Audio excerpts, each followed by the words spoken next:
Amigos con Derechos. Amigos con Derechos. Con Héctor Pérez Rivera. Presentado por Pérez Rivera, Salas y Peña, Defensa Legal. Amigos con Derechos, en donde hablamos claro y actuamos justo. Amigos con Derechos. Segunda temporada.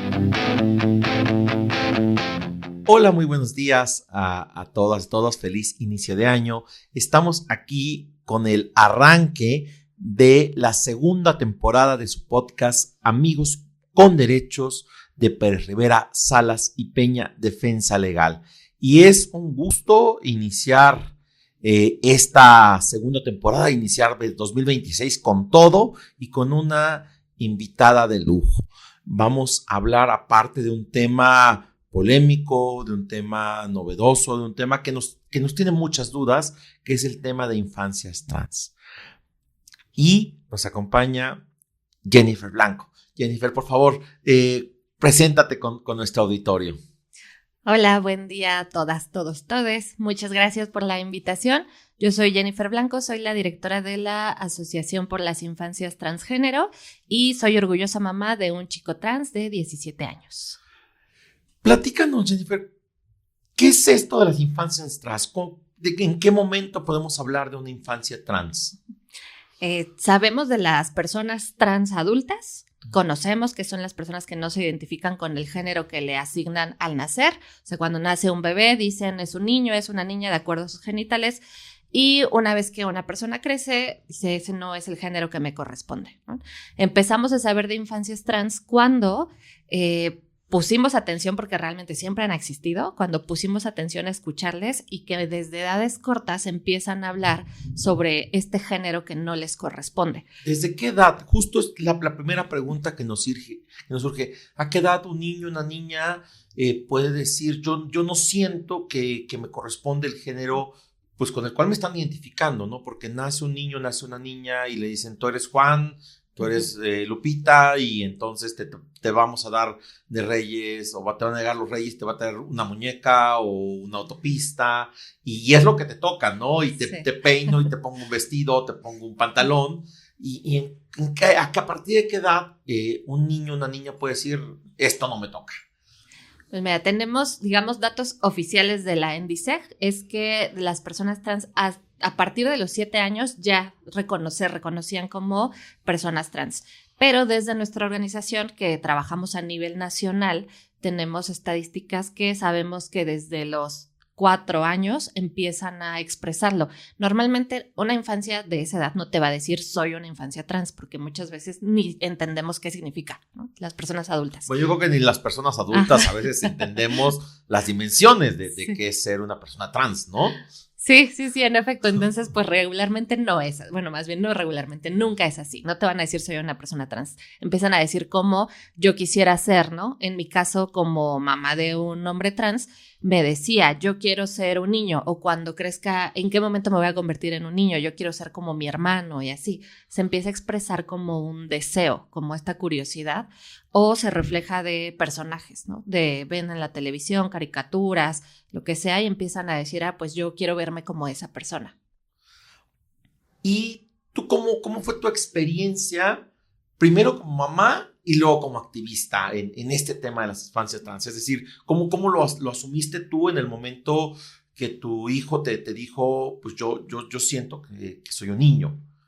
Pues mi historia es diferente a la de muchas personas porque para mí no fue, o sea, fue algo como que, ya lo sabía, ¿no? Como llegar a este punto de, claro, si todos los años, todo este tiempo me había estado diciendo, ¿cómo es que yo no me había dado cuenta o cómo es que no lo identificaba? Mi hijo desde los 3 años empezó a decirme que era un niño y empezó a pedir cosas que reconocemos como de niño, ¿no?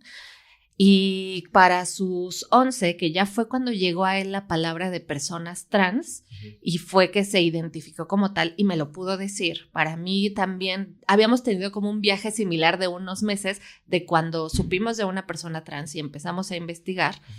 Y llegó entonces el concepto de identidad de género y todo, y a mí me sonó mucho. O sea, yo tuve 6 meses de estar pensando, leyendo, investigando y que decía, es que siento que es eso lo que pasa, siento que es una persona trans, pero no me atrevía a preguntarle hasta que él seguramente tuvo un viaje muy similar de ir conociendo, se acercó a mí y me dijo, En ese momento, pues digo, para mí fue como de por fin tenemos una respuesta a todos estos cuestionamientos que nos hemos hecho a lo largo de estos años. Y por fortuna ya existía la organización en la que yo ahora dirijo, la fundadora y presidenta honoraria es Tania Morales. Entonces yo me metí así a Google y puse de qué significa ser una persona trans, busqué infancias trans, cómo es tener un hijo trans y llegué a Tania y platiqué con ella y fue como, pues hay respuestas para esto, este es un tema que ya hemos trabajado, me empezó a, o sea, como para mí el proceso de comprender que tenía un hijo trans fue muy diferente. Rápidamente empecé a pensar en, bueno, ¿y qué hago cuando en la escuela nos pregunten? ¿Y qué pasa con sus documentos? Cosas así, o sea, que ya es cuando hablamos de la defensa de los derechos humanos, inmediatamente para mí fue como muy lógico meterme al activismo a defender los derechos de mi hijo y de todas las infancias y adolescencias. Pero entonces tú empezaste como mamá y ese camino como mamá, ¿qué te llevó a querer ser activista? O sea, ¿cómo pasaste de ser una mamá y de apoyar a tu hijo a decir quiero hacer esto también parte de un proyecto de vida profesional? Pues creo que ya traía siempre la vena activista, porque fue, o sea, una vez que empecé a conocer a otras familias, somos una organización que acompaña a familias y que le interesa hacer comunidad. Entonces, escuchando otras historias de otras mamás, saber que los procesos son muy diferentes para muchas familias, muy difíciles, porque pues los contextos de las personas, las familias, la crianza, o sea, en mi familia fue un tema muy sencillo, por decirlo de alguna manera, y sé que para otras no. Entonces, me interesaba mucho también cambiar la narrativa, que se deje de ver como que es una tragedia tener una infancia trans en casa, porque eso se piensa, es como que cómo y qué va a ser y toda su vida va a ser trágica. Y yo decía, no necesariamente tiene que ser así. Ese es un tema bien interesante porque justo quienes convivimos con infancias, pues de repente en la sociedad en la que vivimos, incluso ni siquiera a lo mejor por uno mismo, por nuestra familia, ¿no? Sino creo que a lo mejor lo que ya nos preocupa es, puede sufrir, ¿no? A lo mejor ese es el estigma, ¿no? Una persona con una identidad de género, con una orientación sexual distinta al común denominador, llamémosle así, la idea es, va a sufrir, la va a pasar mal, le van a rechazar, le van a discriminar, ¿no? Como que esa es la idea, es el temor, ¿no? A lo mejor como padre o como familiar de un niño o una niña decir, ay, ojalá no, porque la va a pasar mal, porque es una sociedad pues muy hostil. Y entonces, esto que tú dices es, podríamos decir que la agenda del activismo que hacen ustedes es esencialmente, o parte un poco de esta idea de que no sea una tragedia familiar, que no sea visto como una tragedia familiar, o cuál sería un poco su agenda. Sí, nos hemos visto la historia de muchas personas transadultas que no recibieron apoyo de su familia y entonces se enfrentaron a situaciones que las ponían en vulnerabilidad y en no poder defender sus derechos porque una infancia pues no puede pararse en muchos lados, que son espacios para personas adultas, a defender sus derechos.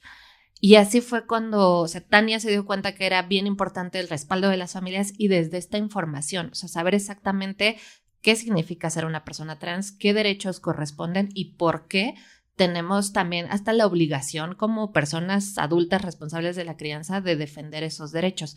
Entonces partimos de ahí, de reforzar a las familias, de que les acompañen desde esa forma sin verlo de una vida trágica. Sí tenemos miedo, o sea, yo también como mamá, en un principio fue de yo no quiero que le pase nada a mi hijo, que nadie sepa, que nadie se entere.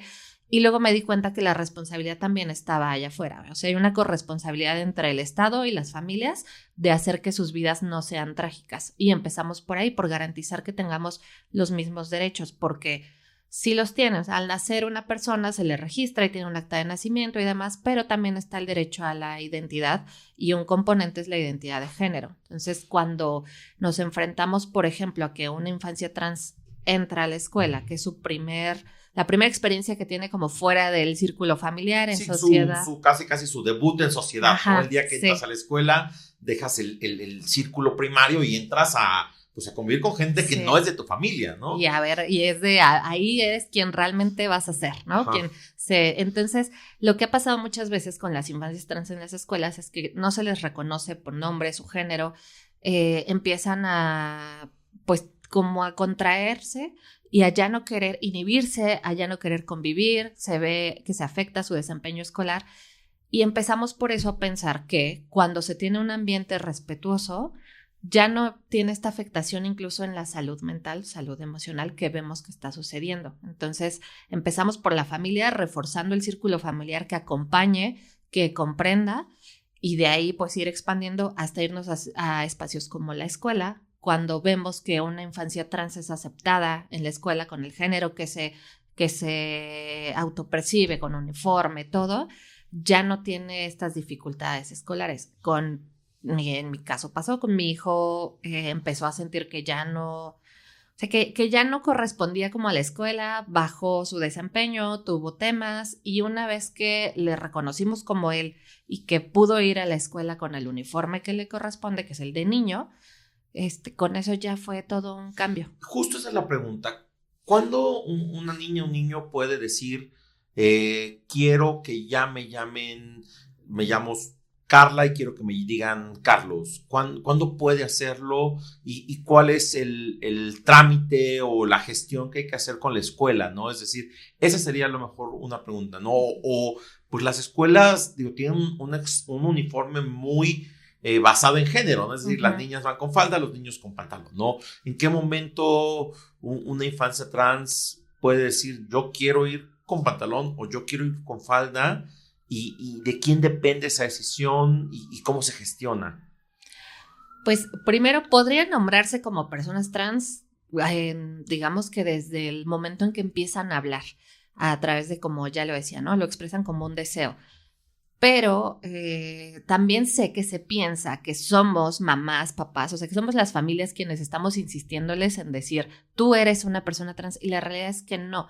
Nuestras historias son de que fuimos escuchando esto y siempre con esta incredulidad de decir, no sabe bien de qué está hablando, a lo mejor es esto, a lo mejor es el otro, hasta que es tanta la insistencia y cuando ya nos llega la información de decir, ya entendí que es una persona trans, que no era solo un deseo, que no estaba jugando, que no es una etapa como muchas veces se piensa. Entonces, lo importante de reconocerles es poner atención a cuando lo están expresando, porque puede ser a lo mejor, si hemos tenido familias con infancias de 3 años que dicen es que se expresa a veces como niña, a veces como niño. Y yo no les digo, es una infancia trans. No, vamos a acompañarle desde un enfoque afirmativo de, ¿quieres probar esto? ¿Quieres vestirte así? ¿Quieres jugar con esto? Hazlo, explora. Y si más adelante nos damos cuenta que solo estaba jugando realmente, explorando, pues no es una infancia trans y ya, pero ya creció en un entorno donde se le permitió explorar. Una vez que pasamos por todo este proceso que regularmente, decía, ya en nuestras estadísticas lo identificamos 5 o 6 años, cuando ya han sido varios años de que se está nombrando con un género diferente al que se le asignó al nacer, y ya es importante empezar las gestiones con la escuela.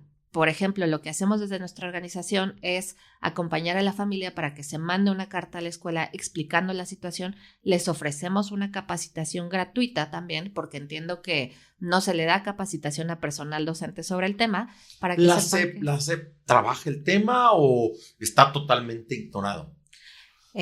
Pues maravillosamente ya están abiertos al tema. O sea, estuvimos años buscando a la SEP para esto, pero ya tienen apertura. De hecho, ya en diciembre, el 10 de diciembre del año pasado, iniciamos las mesas de trabajo para un protocolo que va a hablar sobre infancias y adolescencias trans y no binarias en las escuelas, para que se capacite, para que haya reglamentos, para que esto del uniforme no sea un tema, porque quedaba a juicio de director o directora decidir qué era lo que pasaba. Decir, no, pues yo no sé qué es una persona trans, yo no creo en eso y no vas a poder hacer no vas a poder usar el uniforme, no te van a poder usar tu nombre social. Tuvimos casos en donde se negaba la reinscripción a las escuelas.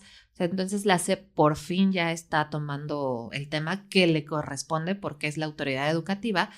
Y vamos a empezar las mesas de trabajo donde se va a trabajar todo este contenido para escuelas en todo el país también. SEP federal. Sí, SEP federal. Qué interesante. Oye, y justo esa era mi siguiente pregunta.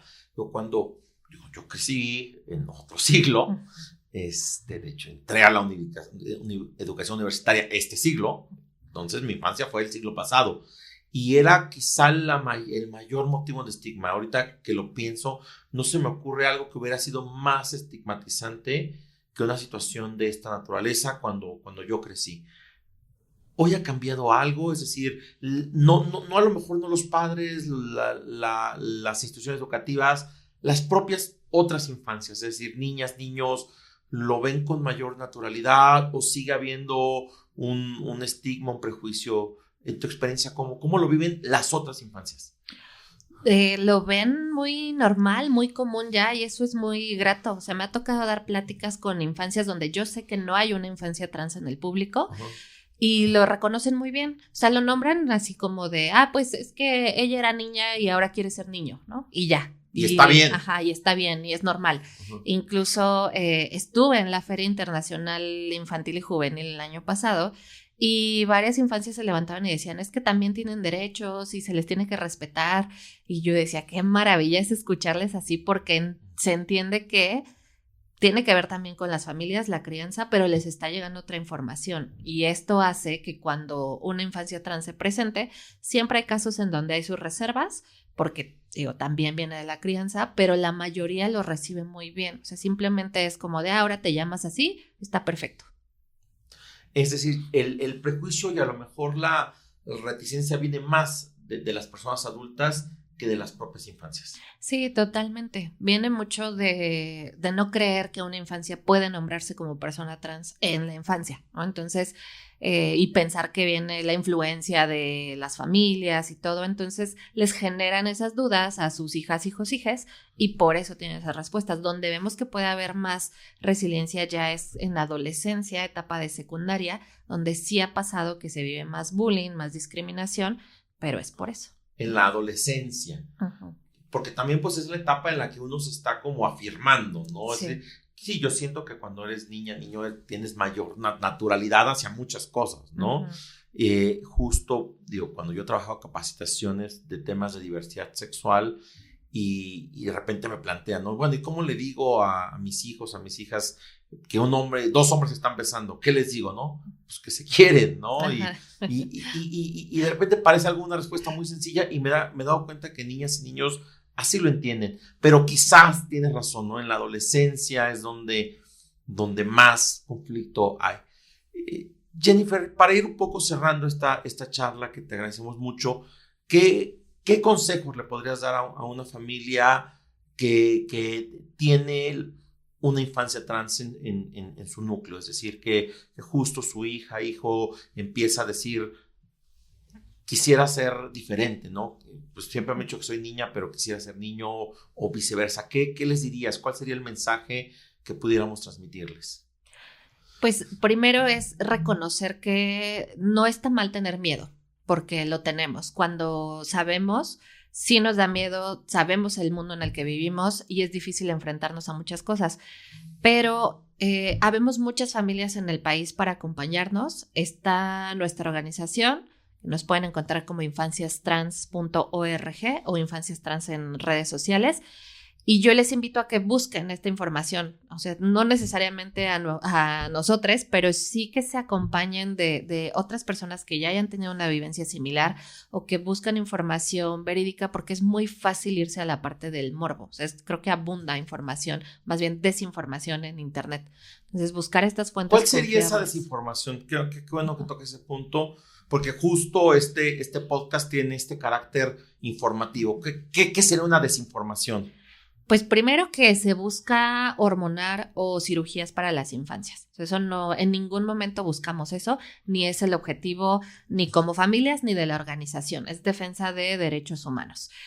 Segundo, que son muy peques para decidir, ¿no? También esto, que no tienen la edad suficiente para entender sobre su identidad y realmente también ya hay muchas investigaciones al respecto de que lo pueden nombrar. Es diferente cómo se les acompaña, pero lo pueden nombrar desde 5 años, lo hemos visto, desde los 3 años hemos visto que lo nombran así, y también que somos mamás, papás, como decía, que queremos imponerles algo. O sea, se confunde mucho hablar de identidad de género con sexualizar a las infancias, y se piensa que porque le reconocemos su identidad, entonces ya estamos hablando de sexo, y no es así. Sí, no, claro, o sea, digo, niño y niña desde el día uno, ¿no? Ajá. Y nos definen, ¿no? Desde el día uno y la ropita que nos ponen, el propio Sí. nombre, es desde el día uno, ¿no? Entonces, creo que sí, eso que dices es bien interesante, ¿no? Establecer que identidad de género, incluso y orientación sexual son dos temas distintos y que uno asume o tiene una identidad de género desde que nace porque así está construida la sociedad, ¿no? Y yo incluso pues, he estudiado el tema y creo que los dos conceptos más antiguos de la humanidad son propiedad y género, ¿no? Y entonces, y nos define mucho como sociedad del género. Entonces creo que es importante esto que dices. No es decir, no es que le quieren meter la llamada ideología de género y asociarla, ¿no? Es que quieren que sea homosexual, ¿no? Cuando en realidad, pues, la identidad de género es algo propio de la personalidad, ¿no? Y que va con el desarrollo de la personalidad. Sí, totalmente. O sea, a mí recuerdo que en algún momento me decían, pues es que tú querías tener, ¿no? O tú hiciste que fuera, o por ser feminista hiciste que tu hijo tuviera miedo. Yo decía, no, yo ya tengo un hijo cis, que sí se identifica con el género con el que se le asignó al nacer, entonces no tendría sentido, ¿no? Yo en este caso no quería convertir a nadie. Simplemente es que mi hijo, pues, es una persona trans y lo mejor que pude hacer para él y para mí, nuestra vida familiar, fue reconocerlo y apoyarlo, acompañarlo.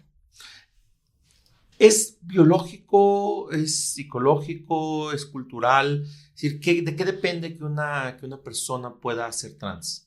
¿Es algo propio de la persona? Es decir, ¿viene en sus genes? ¿Es parte de su entorno? ¿De qué depende?